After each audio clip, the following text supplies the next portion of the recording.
আপনারা দেখছেন পশ্চিমবঙ্গের জনপ্রিয় নিউজ পোর্টাল চ্যানেল ভারত বিকাশ নিউজ एक्सप्रेस। आज एसआईआर के मामले पे माननीय सुप्रीम कोर्ट में सुनवाई हुई है। पहले मैंने मांग किया हुआ कि एसआईआर पूरे देश में होना चाहिए, रेगुलर इंटरवल पे होना चाहिए। दूसरा, मैंने ये भी कहा है माननीय सुप्रीम कोर्ट से कि जिन 5 राज्यों में अगले साल चुनाव है 2026 में मई में, असम, बंगाल, तमिलनाडु, केरल और पुडुचेरी, वहाँ तत्काल एसआईआर की प्रक्रिया शुरू होनी चाहिए, जिस पे इलेक्शन कमीशन ने भी हाँ कर दिया है कि वो एसआईआर की प्रक्रिया शुरू करने जा रहे हैं। तीसरी, हमने मांग किया है कि आधार को किसी भी कीमत पे न तो एज प्रूफ माना जाए, न तो रेजिडेंस प्रूफ माना जाए, न तो डोमिसाइल प्रूफ माना जाए, न तो सिटीजनशिप का प्रूफ माना जाए। जो आधार एक्ट है वो खुद ही कहता है कि विदेशियों को भी आधार इशू किया जा सकता है। कोई भी व्यक्ति जो 6 महीने भारत में रह रहा है, अगर उस क्षेत्र का पार्षद या प्रधान अगर लिख के दे दे कि हाँ ये 6 महीने से रह रहे हैं, या कोई सांसद और विधायक के लिख के दे दे कि 6 महीने से रह रहे हैं, उसका आधार बनवाया जा सकता है। और उसी का फ़ायदा उठा के भारत में रहने वाले जितने भी पाकिस्तानी हैं, अफगानिस्तानी हैं, रोहिंग्या हैं, बांग्लादेशी हैं या कुकी हैं, उन सब लोगों ने आधार बनवा लिया है। और अगर आधार को अलाउ किया गया वोटर लिस्ट में नाम जुड़वाने में, तो फिर सारे के सारे ये 5 करोड़ से ज़्यादा जो घुसपैठिए हैं, ये सब वोटर लिस्ट में नाम जुड़वा लेंगे।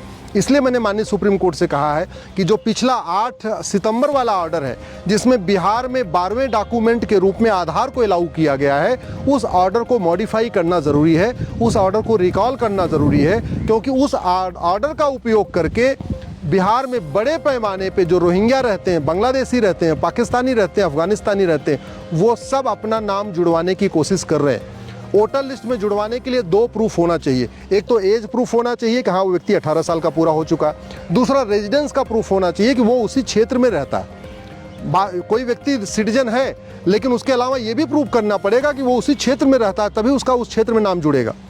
आधार ये दोनों ही प्रूफ नहीं करता। माननीय सुप्रीम कोर्ट का खुद का जजमेंट है, जिसमें माननीय सुप्रीम कोर्ट ने कहा है कि आधार एज प्रूफ नहीं है। हाई कोर्ट के कम से कम 10 जजमेंट हैं, जिसमें हाई कोर्ट ने कहा है आधार एज प्रूफ नहीं है। कानून खुद कहता है ये एज प्रूफ नहीं है।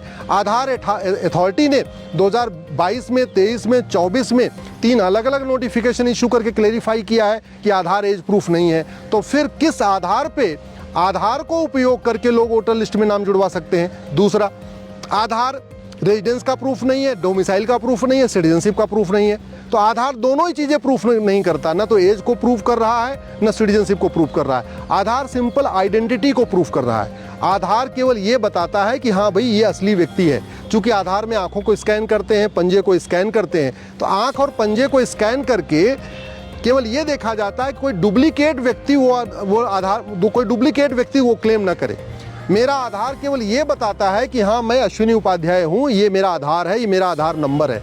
लेकिन मेरा आधार न तो मेरी एज बताता है, न मेरा एरिया बताता है, न मेरा डोमिसाइल बताता है, न मेरी सिटीजनशिप बताता है। भारत में जितने भी विदेशी जो दूतावास बने हुए हैं, एम्बेसीज बने हुए हैं, सबको आराम से आधार बनता है, क्योंकि ये कानून में लिखा हुआ है, ये आधार एक्ट में लिखा हुआ है कि जो भारत में 6 महीने से ज़्यादा रहेगा उसको आधार मिल जाएगा। और उसी का उपयोग करके पूरे जो भारत में घुसपैठिए रह रहे हैं वो आधार बनवाते चले जा रहे हैं। आधार बनवाने के लिए कोई डॉक्यूमेंट भी नहीं चाहिए, सिंपल पार्षद और प्रधान लिख के दे दे या विधायक सांसद लिख के दे दे, उतने में बन जाएगा। मैंने माननीय सुप्रीम कोर्ट से ये भी कहा है कि जो 11 डॉक्यूमेंट इलेक्शन कमीशन यूज़ कर रहा है बिहार में एसआईआर के मामले में, उसको आधार से कंपेयर नहीं करना चाहिए, क्योंकि जो वही 11 डॉक्यूमेंट पहले से इलेक्शन कमीशन ने नोटिफाई किया है वो कंट्रोल्ड डॉक्यूमेंट है, वो गवर्नमेंट के डिपार्टमेंट में बनते हैं, वो प्राइवेट लोग नहीं बनाते। वहाँ पे 2, 3, 4 डॉक्यूमेंट चाहिए होता है, उसको बाकायदा वेरीफाई करके वो डॉक्यूमेंट बनते हैं। चाहे आपका ड्राइविंग लाइसेंस है, चाहे आपका बर्थ सर्टिफिकेट है, चाहे आपका बैंक, सरकारी बैंक में पासबुक है, या जो भी ये चीज़ें हैं जो अलाउ किया इलेक्शन कमीशन ने, वो गवर्नमेंट डिपार्टमेंट में बनते हैं। बाकायदा उसमें 2-3 लोग उसको अप्रूव करते हैं, 2-3 लोगों का सिग्नेचर होता है, तब जाके बनता है।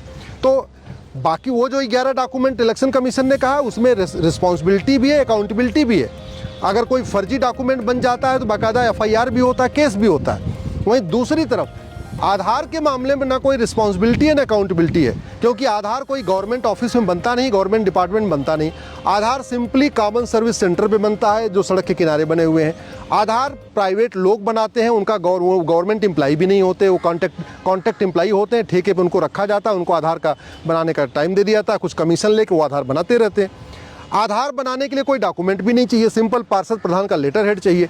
इसलिए आधार को बाकी 11 डॉक्यूमेंट से कंपेयर करना ये ठीक नहीं है। और अगर आधार को अलाउ किया गया एसआईआर की प्रक्रिया में वोटर आईडी बनवाने में, तो फिर सारे के सारे घुसपैठिए भारत के वोटर बन जाएंगे, कोई एक भी नहीं बचेगा, चाहे वो पाकिस्तानी हो, चाहे अफगानिस्तानी हो, चाहे रोहिंग्या हो, चाहे बांग्लादेशी हो, चाहे कुकी हो, सब वोटर लिस्ट में नाम जुड़वा लेंगे, क्योंकि सबने आधार बनवा लिया है।